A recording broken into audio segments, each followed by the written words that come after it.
কেমন আছো ভাইরা? আমি সৌভিক ঘোষ। আজ নতুন করে অনেক দিন পর আবারও এক ভিডিও নিয়ে এলাম। তো ই নিয়ে নিয়ে বেশি কিছু না বলে সোজা যায় মুদ্রাতে। আজকে একটা বিশেষ জিনিসকে নিয়ে আলোচনা করার জন্য ভিডিও নিয়ে এলাম, যেটাতে মনে হলো যে এটা অবশ্যই ডিসকাস করা দরকার। এখন তো গভর্নমেন্ট চেঞ্জ হয়েছে, তো সবার মধ্যে এক নতুন প্রত্যাশা।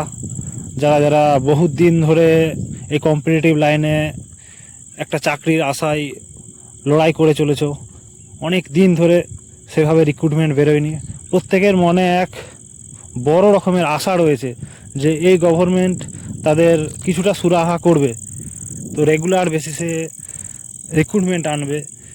এইসব বড় বড় নানা রকম প্রত্যাশা প্রত্যেকের মনে রয়েছে। যারা চাকরি করছে তাদের মনে রয়েছে তাদের ইনক্রিমেন্ট হবে স্যালারিতে। যারা চাকরি পায়নি তাদের মনে প্রত্যাশা রয়েছে যে তাদের জন্য নতুন নতুন প্রচুর রিক্রুটমেন্ট আসবে, অনেক শূন্যপদ খালিও আছে। তো এখন রাজ্যের কোষাগার এর ভিত্তিতে দেখলে বোঝা যাবে যে এতটাও কিন্তু সরকারের আর্থিক স্টেবিলিটি নেই যে প্রচুর পরিমাণে যারা যারা বেকার আছে সবাইকে চাকরি দিয়ে একদম বেকারত্বের পুরো শূন্য করে দেবে, একদম বেকারত্ব। এটা কিন্তু সম্ভব নয়। একদম হার্ড রিয়ালিটিটা বুঝতে হবে।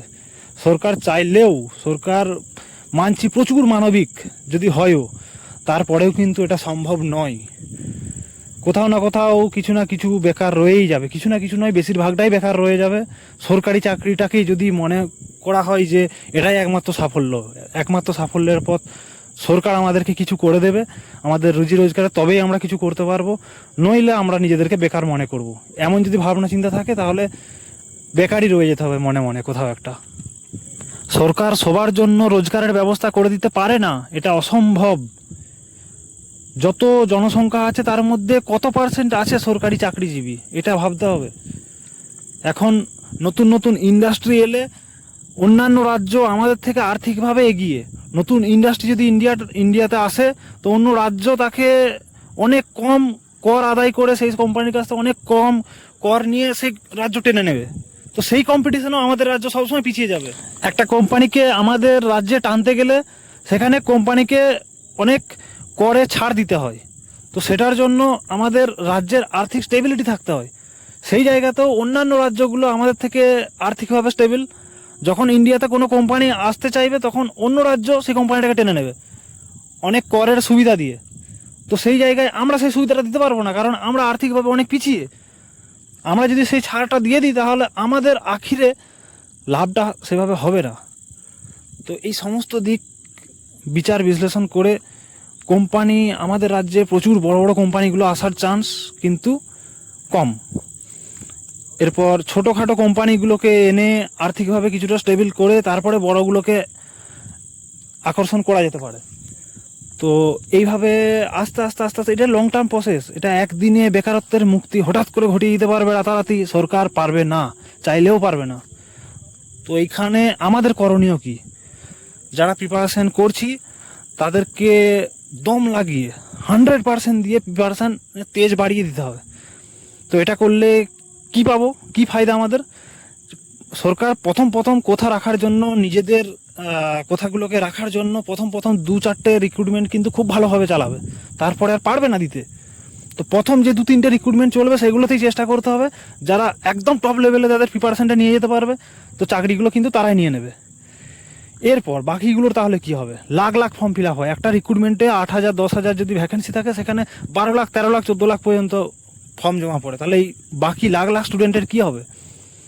সবাই যদি এই মাইন্ডসেট নিয়ে থাকে আমাকে ওই চাকরিটাই পেতে হবে, যেটা সবসময় মোটিভেশনাল স্পিকাররা বলে আমাকে পেতেই হবে, 10 বার ধরে সেটার পিছনে চেষ্টা করো, এক সময় না এক সময় পেয়েই যাবে। আমার থিওরি টোটালি অন্যরকম। 10 বার ধরে চেষ্টা নয়, একবার চেষ্টা করবে, পুরো 100% লাগিয়ে, যদি না হয় ফিল্ড চেঞ্জ করো।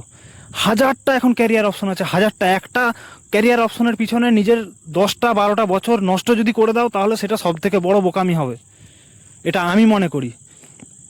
এই জায়গায় যদি অন্য মোটিভেশনাল বিভিন্ন স্পিকারদের কথা শুনে যদি একই প্রফেশনের পিছনে 8 বছর 10 বছর একটা প্রিপারেশানে হলো না, আবার নেক্সট প্রিপারেশান আরও ভালো করে ট্রাই করবো, ভালো করে ট্রাই আর কোনো দিন হবে না, কিছু না কিছু খামতি রয়ে যাবে, কিছু না কিছু ফেলিওর চলে আসবে কিছু না কিছু কারণে, আর বারবার নিজেকে মনে হবে আমি পারছি না, আমার মধ্যেই শায়দ কোনো কমি আছে, আমার মধ্যেই কোনো গলতি আছে।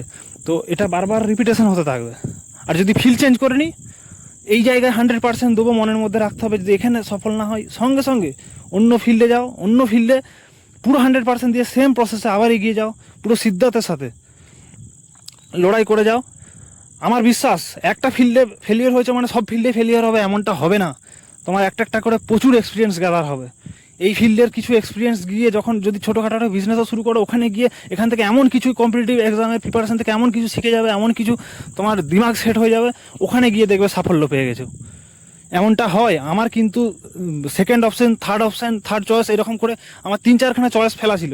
যদি আমি কোম্পানিতে চাকরি করছিলাম, কোম্পানিতে চাকরি থেকে আমার মনে হয়েছিল কম্পিটিটিভের একটু প্রিপারেশন করে দেখি, প্রিপারেশন করতে এসে আমার এটা যদি লেগে গেছে, যদি না লাগতো আমার বিজনেস কিছু ভাবা ছিল, যদি কিছু না হয় আমি সরকারের কাছ থেকে লোন নিয়ে গভর্নমেন্টের, সেন্ট্রাল গভর্নমেন্টের কিছু স্কিম রয়েছে, তো আমি সেটা নিয়ে অত তখন ডিটেলস বিশ্লেষণ করিনি, তখন অত ডিটেলস আমি দেখিনি। যদি এখানে বাই চান্স ফেলিয়ার হয়, আমি এখানে আবার সেকেন্ড টাইম আমি চান্স এখানে আমি ট্রাই করতাম না, কখনো না। একবার দিয়েছি, একবার পুরো 100% লাগিয়ে দিয়েছি। এরপরে যদি না হতো তখন আমি অন্য একটা প্রফেশনে যাওয়ার চেষ্টা করতাম সেই 100% দিয়েই। এখানে যদি ফেলিয়ার হয় ঠিক আছে, যদি ফেলিয়ার হয় আমি আমার 100% দিয়েছি, আর আমার এখানে সফল হওয়ার কোনো রকম আমি আশা বাঁচিয়ে রাখতাম না যে আবার আমি ভালো করে ট্রাই করবো, ট্রাই করলে আমার হয়তো হয়ে যেতে পারে, এইটা আমি রাখিনি আমার মনের মধ্যে যে এইবারই ভালো করে ট্রাই করব, যে ভালোটা করলে চাকরি হতে পারে সেই ভালোটা এবারেই ট্রাই করব। নেক্সট বারের জন্য কোনো একটা জায়গায় আমি ভুল করে দিলাম, দিয়ে তারপরে তাসাল্লি দেবো নিজেকে, ভেতরে ফেলিয়ার হয়ে গেলে রেজাল্ট বেরোনোর পরে যে শায়দ ওই ভুলটা করেছিলাম বলে এবারে হলো না, নেক্সট টাইম এই ভুলটা আর করবো না, যে নেক্সট টাইম আরও 4-5টা বছর আবার খারাপ করবো আমি এই সেম প্রিপারেশান নিতে গিয়ে। এই ভুলটা কেউ করবে না। যেইগুলোর জন্য মনে হচ্ছে ফেলিওর আসতে পারে সেইগুলো এইবারেতেই সেই সমস্ত যে কাজগুলো করবে না, সেই সমস্ত কাজগুলোকে না করে ভালো করে প্রিপারেশান নিয়ে তারপরেও যদি ফেলিওর আসে তখন নিজেকে বোঝানোর কিছু নেই আর, যে হয়তো ভালো করে প্রিপারেশান করলে আবার হতে পারতো, তখন নিজেকে বোঝাবে আমি আমার সর্বোচ্চ দিয়ে প্রিপারেশান করেছি, তারপরেও হয়নি, এই ফিল্ডে আমার জন্য নয়, নেক্সট ফিল্ডে আবার ট্রাই করব। প্রচুর ক্যারিয়ার অপশন আছে একটা ফিল্ডের জন্য। এটার জন্যই আমার জন্ম হয়েছে এমনটা নয়, এই চাকরিটা করার জন্য আমার জন্ম হয়েছে এমন নয়।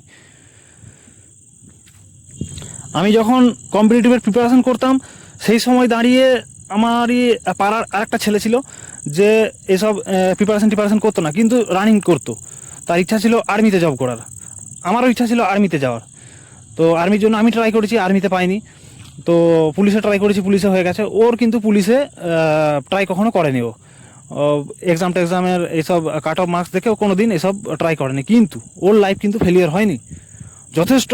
ও আমার সাথে থাকতো, তখন একসাথে প্রিপারেশন ওই রানিংটা করতে যেতাম, তখন প্রতিদিন হতো। ও যখন পড়াশোনা করছে না, আমি যখন বুঝতে পারলাম যে এই দিকটাতে ওর কোনো রকম চান্স নেই, ওকে তখন বললাম নিজের ভালো লাগবে এরকম কোনো একটা কাজ দেখ, যেটাতে নিজের 100% নিজের মনটা বসবে, যে কাজটা করে ভেতর তোর ভালো লাগবে। আশেপাশের লোক যেই কাজটা তুই শুরু করিস, আশেপাশের লোক কিন্তু নেগেটিভ কথা বলবে, তোকে আগের থেকেই তৈরি থাকতে হবে সেই সব জিনিসগুলোর জন্য। 5জন বলবে যে এইটা করছিস, এই কাজটাতে কোনো ভবিষ্যৎ আছে, যেই কাজটা শুরু করিস সেই কাজটাকে নিয়েই কেউ না কেউ এসে নেগেটিভ কথা বলবে। তো আগের থেকেই তোকে তৈরি থাকতে হবে, সেগুলোকে ভেতরে কী করে কাউন্টার করবি। আমি যে প্রিপারেশন করছি আমাকেও কিন্তু 1000জন মানুষ এসে নানা রকমভাবে ডিমোটিভেট করেছে, এত কম্পিটিশনের বাজারে চাকরি পাওয়া সম্ভব নয়, এটা ওটা। আমাকে আমার কাজটার প্রতি বিশ্বাস রাখতে হবে, তোকেও সেরকম। তুই যখন এই লাইনটাতে নিজেকে 100% দিচ্ছিস না, কোনো না কোনো লাইনে দে। ওর ক্যারিয়ার কিন্তু সেট হয়ে গেছে, ও কিন্তু আমার সমতুল্য বা আমার থেকেও এখন একটু বেশি ইনকাম করে। তো ওকে পরে আমি ভিডিওতে নিয়ে আসবো, ও কিন্তু বিজনেস লাইনে চলে গেছে, ও কিন্তু কোনো চাকরি ফাকরির লাইনে আসেইনি, আমার থেকে বেটার ইনকাম করে, যথেষ্ট মাইন্ড ওর ঠিক আছে। মাইন্ড তখনই ঠিক থাকবে যখন পকেটে পয়সা থাকবে, পকেটে যখন গরম থাকবে। এই কথাটা বাস্তব একদম। আর বিরাট যে এডুকেশনাল ডিগ্রি লাগবে বিরাট কিছু এরকম নয়, একদম রিয়েলিটি মানে রিয়েল বাস্তব লাইফের এক্সপিরিয়েন্স থেকে বিজনেস কিন্তু দাঁড় করানো যেতে পারে। বারবার ঠক্কর খেয়ে সমাজ মানে বাস্তবিক ফিল্ডে কাজ করে নলেজ গ্যাদার করে কিন্তু বিজনেস দাঁড় করানো যায়। আর সেটাই ও হচ্ছে জলজান্ত তার উদাহরণ। আরেকটু স্টেবল হয়ে যাক, আরেকটু ও যদি আসতে চাই ভিডিওতে কোনো দিন, আমি ওকে অবশ্যই নিয়ে আসবো ভিডিওতে, তখন ফেস টু ফেস কথা হবে ওর সাথে। আমি তখন চাকরির দিকে এসেছিলাম, চাকরির প্রিপারেশন করছিলাম, ও তখন বিজনেস লাইনের কাজ শিখছিল হাতে নাতে। তো তখন শুরুতেই কারোর একদম গাধা গাধা টাকা ইনকাম হবে এই ভাবনা, এই মাইন্ডসেট আনাই চলবে না কখনো। ওকে আমি প্রথম থেকেই বলে গেছি যে লার্নিংয়ের উপর ফোকাস দে। আমিও কিন্তু এখন লার্নিংয়ের দিকে ফোকাস দিচ্ছি। এক্ষুনি আমাকে চাকরি পেয়ে যেতে হবে এরকম কোনো রকম আমার ইয়ে নেই। নিজের 100% দেবো, এরপর বাকিটা যা হবে সেটা কর্মের উপর ছেড়ে দাও। তো আমরা সেম মাইন্ডসেট নিয়ে দুজনে কাজ শুরু করেছিলাম। আমি চাকরির দিকে ঝুঁকেছিলাম, ও বিজনেসের দিকে ঝুঁকেছিল। আমার যদি চাকরি সেট না হতো আমি বিজনেসের দিকে ঝুঁকতাম। তো আমাদের দুজনের লাইন হয়তো সেম হয়ে যেত, কিন্তু এই মুহূর্তে ও বিজনেসের দিকে, আমার এদিকে চাকরি সেট হয়ে গেছে। এই দুটো আলাদা আলাদা ফিল্ড, কিন্তু দুটো আলাদা আলাদা সাকসেসের গল্প রয়েছে। আর মাইন্ডসেট কোথাও আমাদের একই রকম সেম ছিল। ভবিষ্যতে ও যদি কখনো ভিডিওতে এসে তোমাদেরকে বার্তা দিতে চাই, আমি অবশ্যই ওকে নিয়ে আসবো, সেটা অবশ্যই ওর পারমিশন নিয়ে। তো ওর এক ঝলক কথা বলে রাখলাম, এই কারণেই বললাম যে সবাইকে চাকরি পেতেই হবে, না হলে লাইফ বরবাদ, লাইফ বেকার, এমনটা নয়। যেই স্ট্রেসগুলো আমাদের আসে বেকারত্বের, সেগুলো আমরা কোনো কিছু ট্রাই করি না। চাকরি ছাড়া আর দ্বিতীয় কোনো কিছু ট্রাই করিনি কখনো, নতুন কোনো কিছু শেখার ট্রাই করিনি। সেই জন্য ওর মধ্যে আমি ওই স্ট্রেসটা আসতে দেখিনি। আমার থেকে অনেক ছোট বয়স, অনেক 5-6 বছরের ছোট, আমার থেকে 5-6 বছরের ডিফারেন্স। আমার সমতুল্য টাকা ইনকাম করে এখন বিজনেস ফিল্ড থেকে। কি বিজনেস করে, কিভাবে কি লাইন করেছে, কি নলেজ গ্যাদার করেছে, সেসব এখনই সব কিছু ডিসকাস করছি না। জাস্ট এক ঝলক বলে রাখলাম, এই কারণে বললাম যে চাকরি পেতে হবে, নইলে আমার লাইফ বেকার, নইলে আমি বেকার রয়ে গেলাম। এই ভাবনাটা প্রথম উড়াতে হবে মাথা থেকে। ওর মাইন্ডে কিন্তু এমন নেই যে আমি এখন বেকার, আমার কিছু হবে না। মানে চাকরি না পেলে অনেকের ভাবনা থাকে আমার বোধহয় আর কিছু হবে না, আমার হয়তো সিকিউরিটি আর লাইফে কোনো কিছু আসবে না। ওর মাইন্ডে এত হাসি খুশি থাকে, ও তো চাকরি করছে না, ওর মাইন্ডে কখনোই এরকম কোনো প্রেশারই আর আমি খেয়াল করিনি। যতদিন পর্যন্ত হয়নি ততদিন পর্যন্ত প্রেশার ছিল। ওকে ওই প্রেশারগুলোকে সাইডে সরিয়ে রেখে আমি একটা কথা বলেছিলাম, শুধুমাত্র কাজটাতে ফোকাস কর। যে কোনো একটা ফিল্ড ধর, যেটাতে কাজ করে তুই মন থেকে শান্তি পাবি, মন থেকে কিন্তু আনন্দ পেতে হবে। 5টা লোক কি বলছে, 5টা লোককে খুশি করতে হবে এমন নয়, 5টা লোককে খুশি করার জন্য তোকে টাকা ইনকাম করতে হবে এমন না।